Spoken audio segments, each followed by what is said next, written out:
상습 마약 투약 혐의로 기소된 배우 유아인 씨가 1심에서 징역 1년의 실형을 선고받고 법정 구속됐습니다. 법원은 유 씨가 약물 의존도가 높아서 재범의 위험성이 있다고 판단했는데요. 이 밖에 사건 사고 임주혜 변호사와 함께 살펴보도록 하겠습니다. 변호사님 안녕하십니까? 네, 안녕하세요. 임주혜입니다. 네. 자, 배우 유아인 씨가 1심에서 징역 1년의 실형을 선고받고 법정 구속됐습니다. 일단 먼저 유 씨의 혐의와 법원의 유무죄 판단에 대해서 설명을 해주신다면요? 네, 유아인 씨가 받고 있는 혐의는요, 크게 이제 두 가지로 나눠볼 수 있습니다. 네. 이제 하나는 본인이 상습적으로 이제 마약류와 관련된 마약, 대마, 그리고 이제 향정신성 의약품이라고 불리는 이제 프로포폴 같은 부분, 그러니까 의료 목적, 치료 목적으로 쓰이지만 이걸 남용할 때는 문제가 될 수 있는 그런 물질들을 상습적으로 투약했다는 혐의를 하나 받고 있고요. 네. 그리고 그 다음으로 받았던 혐의들이 대마 흡연 같은 부분을 다른 사람에게 교사했다. 그러니까 대마를 필 것을 강요했다. 이런 혐의와 더불어서 이제 본인의 어떤 증거를 인멸하려고 한 혐의 이렇게 크게 두 갈래로 나눠볼 수가 있는데요. 예. 이번에 법원에서 징역 1년이 선고되었는데 이 가중에 이제 마약을 상습적으로 투약한 혐의, 수면제 등을 다른 사람 명의로 대리 처방받아서 투약한 혐의 부분은 인정이 되었는데 그 외에 대마 흡연을 교사한 부분이라던가 아니면은 증거를 인멸하려고 한 부분은 증거가 좀 불충분하다는 판단을 받아서 해당 부분은 무죄로 판단을 받았습니다. 예. 그렇기 때문에 당초에 검찰의 구형은 징역 4년이었는데요. 대마 흡연 교사나 이제 증거 인멸 같은 부분이 좀 죄질이 좋지 못하고 형량도 가중시킬 수 있는 요소였는데 그런 부분이 빠지다 보니까 이번에 징역 1년이 나왔고요. 하지만 초범이었고 대마 같은 부분은 사실상 다른 마약에 비해서는 어떻게 보자면 좀 중독성이나 이런 부분들이 떨어지기 때문에 예. 대법원 양형 기준을 보면 징역 8개월에서 1년 6개월 정도가 나오고 있습니다. 그렇다면 사실 집행유예도 가능한 수준이라고 평가가 되는데 이번에 실형이 나왔고 바로 법정에서 구속이 됐기 때문에 증거인멸 부분이나 대마 교사 부분이 인정이 되지 않다고 해도 법원에서 이번 이 상습 마약 투약 사건을 굉장히 중하게 보고 있다는 점에서 바로 실형이 되고 법정 구속되었다고 평가할 수 있을 것 같습니다. 예.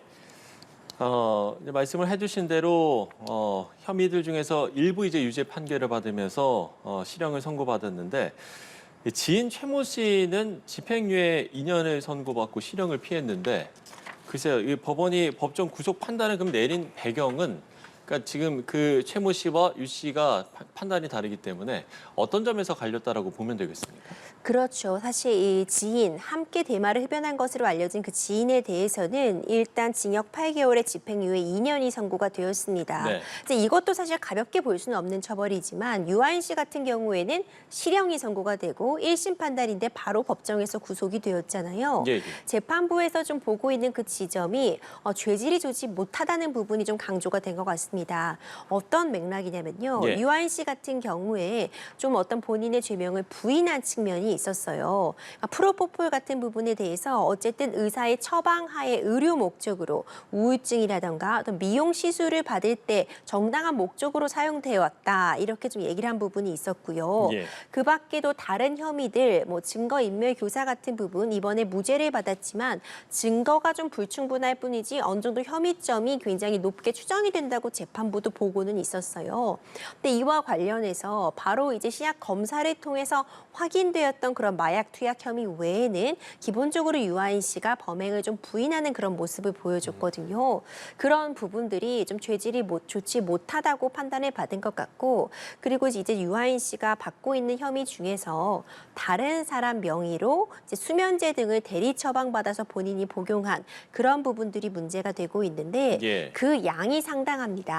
그리고 이제 프로포폴 같은 부분에 대해서도 본인은 이제 의료 목적이었다, 치료 목적이었다고 얘기를 하고 있지만 그 수도 굉장히 상당하거든요. 그러니까 예. 1년에 100여 차례, 그리고 대리 처방받은 부분도 1000 몇백 알 이런 식으로 나온다면 굉장히 대량인데 재판부가 보기에는 이것이 굉장히 엄격히 관리되어야 하는 그런 약물임에도 불구하고 일정 부분 법의 허점을 노리고 유아인 씨가 이런 부분에 대해서 제도를 악용했다 이렇게 평가한 것으로 보아서 좀 그런 부분들이 감안이 되어서 실형이 선고가 되었고 법정 구속까지 이런 것이라고 보입니다. 예.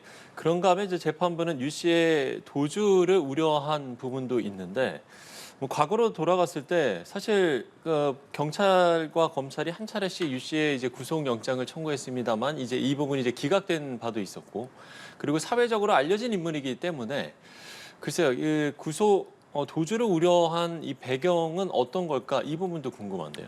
그렇죠. 앞서 말씀 주신 것처럼 이제 수사를 하고 이제 있던 단계에서 두 차례 어떤 구속 영장이 청구가 되었는데 두 번 다 기각이 되었습니다. 예. 그렇기 때문에 오늘도 이제 출석해서 재판을 받은 모습을 우리가 영상으로 확인을 할 수 있는데 구속되지 않은 상태에서 불구속 상태에서 1심 재판을 받을 수 있었던 것이죠. 근데 당시에도 이제 여러 가지 이유가 있었지만 어쨌든 도주의 우려가 없기 때문에 이제 불구속 상태 재판을 받아도 충분하다는 판단을 받았던 것인데 예. 이번에 보자면 이제 기본적으로 어쨌든 실형이 선고가 될 정도의 중한 범죄 혐의점들을 받고 있는데 유아인 씨가 이제 재판 과정에서도 범죄 혐의점에 대해서 부인한 측면이 있었고 예. 이런 부분들이 가만히 되다 보니까 도주의 우려도 일부 있다고 판단을 받은 것 같고요. 그리고 그 밖에도 이제 구속을 한 그 사유를 좀 보자면은 마약 범죄라는 특성을 좀 고려할 필요가 있을 것 같습니다. 안타깝게도 이 마약 범죄가 굉장히 상습성이 높다고 알려져 있는데 그만큼 이제 중독성이 높다 보니까 마약을 다시 재범을 하게 되는 경우가 굉장히 높거든요. 예, 예. 그런 재범의 우려들이 고요가 되어서 도주의 우려 그리고 재범의 우려가 함께 고려되어서 이번에 법정 구속이 되지 않았나 이렇게 평가가 가능할 것 같습니다. 예. 그러니까 이제 재범의 위험성도 높다고 봤기 때문에 이 부분도 이제 형량에 영향을 미쳤다 이렇게 보면 되겠군요. 그렇습니다. 이제 재범 위험성은 항상 마약에 좀 따라붙게 되는 과정인데 네. 유아인 씨 같은 경우는 사실 초범이었어요. 그러니까 그러니까요. 법조계에서도 이 부분을 좀 이제 평가를 해볼 때 초범이고 단순 투약, 그러니까 마약을 교사하거나 아니면 마약을 판매했다고 한다면은 사실 형량이 훨씬 높아지게 됩니다. 왜냐하면 나 혼자 한 것에서 그치지 않고 다른 사람에게 적극적으로 권하고 마약을 퍼뜨리는 행위를 한다면은 훨씬 더 형량이 높아지게 되는데 초범이고 단순 본인 투약에 그치는 경우에는 대부분 집행유예형을 받기도 하거든요. 예. 그렇기 때문에 유아인 씨 같은 경우에도 만약 다른 마약을 교사한 부분이나 증거인멸이 끝까지 인정이 되지 않고 투약 혐의만 남고 대마 정도 부분만 남는다면은 집행유예도 가능할 수 있다고 보았지만 그렇지만 문제되는 지점이 투약한 횟수라던가 대리 처방받은 부분, 이제 상습 투약한 부분들이 좀 장기간 꽤 많이 이루어졌다고 본 것 같아요. 그렇다면은 아무리 초범일지라도 재범의 우려를 매우 높게 본 것 같다. 의존성이 높을 수 있다고 판단한 것 같다. 이렇게 볼 수 있습니다. 예, 알겠습니다. 자, 그러면 검찰은 이제 형을 늘리기 위해서 항소를 하거나 유 씨 측은 또 형을 줄이고자 판결에 불복할 가능성은 어떻게 보시는지요? 네, 사실 양측 모두 항소할 가능성 매우 높아 보입니다. 네. 검찰 같은 경우에는 이제 4년을 구형했었는데 증거 인멸 부분이라던가 이제 대마 교사 이런 부분에 대해서는 무죄가 나왔기 때문에 예. 이런 부분들을 추가로 좀 입증을 하고자 노력을 하기 위해서 항소를 진행할 가능성이 있어 보이고요. 이제 유아인 씨 같은 경우에는 이제 범죄 혐의점을 인정한 부분들이 있었습니다. 이제 대마 투약 같은 부분에 대해서 대마 흡연 부분 등은 이제 인정을 했었는데 이제 유아인 씨는 형량을 좀 낮추기 위해서 항소할 가능성이 매우 높아 보이거든요. 그렇기 때문에 여기서 1심에서 끝나는 것이 아니라 이제 2심까지 나아가서 이제 대법원까지 갈 확률도 매우 높고요. 예. 앞으로의 판단 결과를 좀 지켜볼 필요성이 있을 것 같습니다. 예. 자, 그런가 하면 이제 유 씨는 이제 다른 혐의로도 지금 고소를 당해서 경찰에 조사가 진행 중인 상황인데, 그러니까 한 남성을 성폭행했다 이런 혐의인 건데 오늘 판결이 이 동성 성폭행 혐의 조사에도 영향을 미칠까요? 어떻게 보세요? 일단 별도의 다른 사건입니다. 예. 그리고 유아인 씨 측에서는 사건 초기부터 전혀 사실 무근이고 사실과 다르기 때문에 어떤 억측은 자제해달라는 입장을 밝히기도 했거든요. 네네. 지금 여전히 고소 내용은 사실이 아니다라고 주장을 하고 있고 최근에 이제 조사를 받은 것으로 전해지고 있거든요. 아직 사실관계가 파악이 안 됐기 때문에 일단 수사 결과를 지켜볼 필요성이 있을 것 같고요. 물론 이제 마약과 관련된 혐의점에 대해서 함께 이 해당 사건을 조사하면서 폭넓게 검토할 것으로 보이지만 일단은 이제 별개의 사건으로서 별도의 재판으로서 만약 혐의점이 인정된다면 이 부분은 별도로 다뤄질 것으로 보입니다. 예, 알겠습니다. 자, 다음 주제 만나보겠습니다. 이번에는 경기도 용인에서 여중생이 아파트 엘리베이터에 붙은 게시물을 뜯어서 재물손괴 혐의로 검찰에 넘겨둬서 이 부분이 이제 적절성이 있는 것인가, 적절한 판단이었나라는 논란이 일고 있는 건데요. 일단 이게 무슨 일인가 싶은 이제 시청자 여러분도 생각을 하실 것 같은데 어떤 사건이었는지 설명을 해주시죠. 네, 이제 아파트 승강기에 타게 되면은 네. 많은 분들이 이제 휴대폰 보는 경우도 있고 또 이제 거울이 부착된 경우 많으니까 흔히 이제 거울 보면서 용모 같은 부분 단장하게 되잖아요. 엘리베이터 옆에 이제 보통 많이 붙어 있죠. 그렇죠. 예, 예. 이 해당 아파트에도 이제 엘리베이터에 거울이 부착되어 있었습니다. 그런데 또 이제 아파트 엘리베이터를 보면은 게시물들이 붙어 있는 걸 쉽게 확인할 수 있어요. 어떤 공고, 중요한 안내 같은 것들이 붙어 있기도 한데 그렇죠. 해당 아파트에서는 이 게시물이 하나가 붙어 있었는데 거울 옆에 이것은 어떤 허가를 받은 공식적인 관리사무소에서 부착한 문건은 아니었고요. 주민자치조직이 이제 하자 보수 관련한 의견 수렴을 위한 그런 내용을 구하는 주민자치조직에서 부착했던 게시물이 이제 거울 위로 부착이 되어 있던 겁니다. 예. 그런데 이제 아파트에 거주하고 있는 이 해당 여중생이 거울을 보려고 하는데 이 부분이 가려서 잘 보이지 않으니까 그 주민자치조직이 붙여놓은 그 게시물을 뗀 것입니다. 그걸 떼가지고 갖고 내리게 되었고요. 본인 집 문 앞에도 같은 그 종이가 붙여 있자 그것도 떼서 그냥 바닥에 버린 거죠. 네네. 그리고 몇 달 후에 경찰로부터 연락을 받게 되는데 이 게시물을 떼어낸 행위가 재물손괴에 해당하기 때문에 검찰로 송치되었다. 이런 연락을 받게 되어서 네. 이와 관련해서 나는 거울이 보이지 않아서 떼버린 것에 불과한데 너무 과도한 조치다. 이런 부분들에 대해서 문제점을 제기하면서 이 사건이 수면 위로 드러나게 되었습니다. 예. 어찌됐든 이제 여중생 입장에서는 상당히 좀 당혹스러운 상황일 수도 있을 것 같은데요. 여중생과 마찬가지로 게시물을 뜯은 또 다른 주민이 있었고, 그리고 해당 게시물 위에 또 다른 게시물을 덮어 부착한 관리 사무소장도 있었는데, 이 사람들도 함께 이제 검찰에 넘겨졌다고요? 그렇죠. 이제 많은 분들이 이 사건 접하면서 아니 도대체 이게 이럴 일이냐 이런 반응을 보이고 계세요. 네. 그러니까 아파트 게시물, 그러니까 이제 공용 공간에 이제 게시물 같은 게 붙어 있는 거는 이제 흔한 일인데 그러니까요. 사실 법리적으로 보자면요, 재물손괴에 해당할 수 있는 부분은 맞습니다. 그러니까 재물손괴라고 하는 것이 어쨌든 타인의 재물, 여기에는 타인이 작성한 문서도 포함이 되게 되기 때문에 예. 타인의 재물의 어떤 효용을 떨어뜨린다거나 아니면 그것을 이제 쓰지 못하게 망가뜨리는 경우 쉽게 말하면 우리가 그것을 재물손괴라고 보는데요. 예. 사실 이전에도 이렇게 게시물 같은 부분이 어쩌게 보자면 좀 민감할 수 있는 게 아파트 간의 뭐 관리사무소라 아니면 주민자치단체 간의 어떤 문제점, 좀 분쟁이 있을 때 서로 게시물을 붙이고 상대방이 그 게시물을 띄어내게 되면 이것을 재물손괴를 고소하는 사건들이 왕왕 있어 왔어요. 예. 이럴 때 이제 기소유예, 너무나 좀 가벼워서 기소를 유예한다 이런 처분을 받아오기도 했는데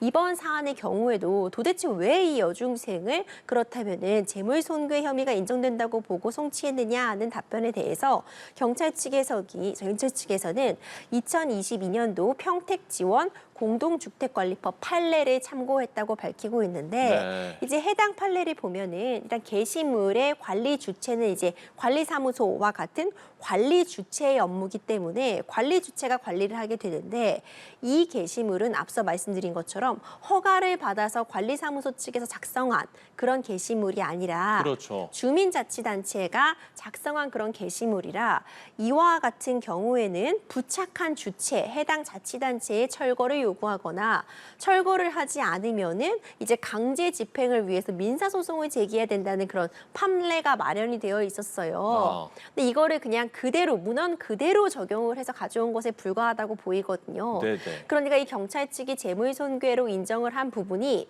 아예 틀렸다고 말할 수는 없겠지만 네. 법이라는 것은 글자로 쓰여 있는 것이지만 그것을 사회에 적용하는 것은 어떤 유연한 상황 판단에 따라 적용을 해야 되는데 너무 이 있는 그대로 적용을 하다 보니까 이것을 떼어내면 안 되고 이걸 부착한 주체에게 떼라고 말을 하거나 강제로 뗄 수는 없으니까 강제로 눈으로 띄게 하려면 소송을 제기하라는 좀 원론적인 내용을 그대로 가져오다 보니까 거울을 보기 위해서 부착물을 떼어낸 여중생에게까지 재물손괴가 적용이 된 이런 사안이었고요. 네네. 이에 대해서 지금 검찰 측에서도 다시 좀 보완 수사가 필요해 보인다고 하고 다시 내려보낸 상태거든요.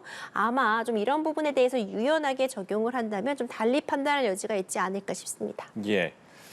뭐 일반적으로 이제 생각을 했을 때는 일단 뭐 해당 게시물 자체도 관리사무소로부터 이게 게재인가를 받지 않은 거기도 하고 글쎄요, 뭐 어떻게 좀 사람들이 판단할지는 모르겠습니다만 일단은 뭐 여중생 입장에서도 좀 당혹스러울 것 같기도 하고요. 과연 이 부분이 과연 이게 이제 검찰에 송치될 사안인가라는 생각을 하시는 분들도 좀 계실 것 같아서요. 그러면 결국에는 재물손괴 혐의의 성립 여부를 가를 쟁점은 결국에는 어떤 겁니까, 그러면? 그렇죠. 사실 고의가 중요해요. 어떤 것이 과실범의 경우에도 처벌이 받는 경우에는 별도로 이제 형법에 과실범도 처벌하는 규정을 두고 있고 네. 그렇지 않다면 이제 기본적으로 내가 이 재물을 손괴하려는 고의가 있어야 되거든요. 근데 과연 이 여중생의 경우에는 이 게시물을 내가 이 효용을 없애뜨리겠다는 완벽한 이 고의가 있었느냐에서부터 한 번 더 따져볼 필요가 있을 것 같고요. 그리고 이것이 완전히 그 효용을 없앨 정도 내지는 이 가치를 저하시킬 정도로 뭔가 손해를 끼친 것인가. 네. 해당 게시물이 거기에만 붙어 있었던 것도 아니고 여기저기 붙어 있었던 것으로 지금 확인이 되고 있는데 이런 부분들이 함께 논의가 돼야 될 것 같고요.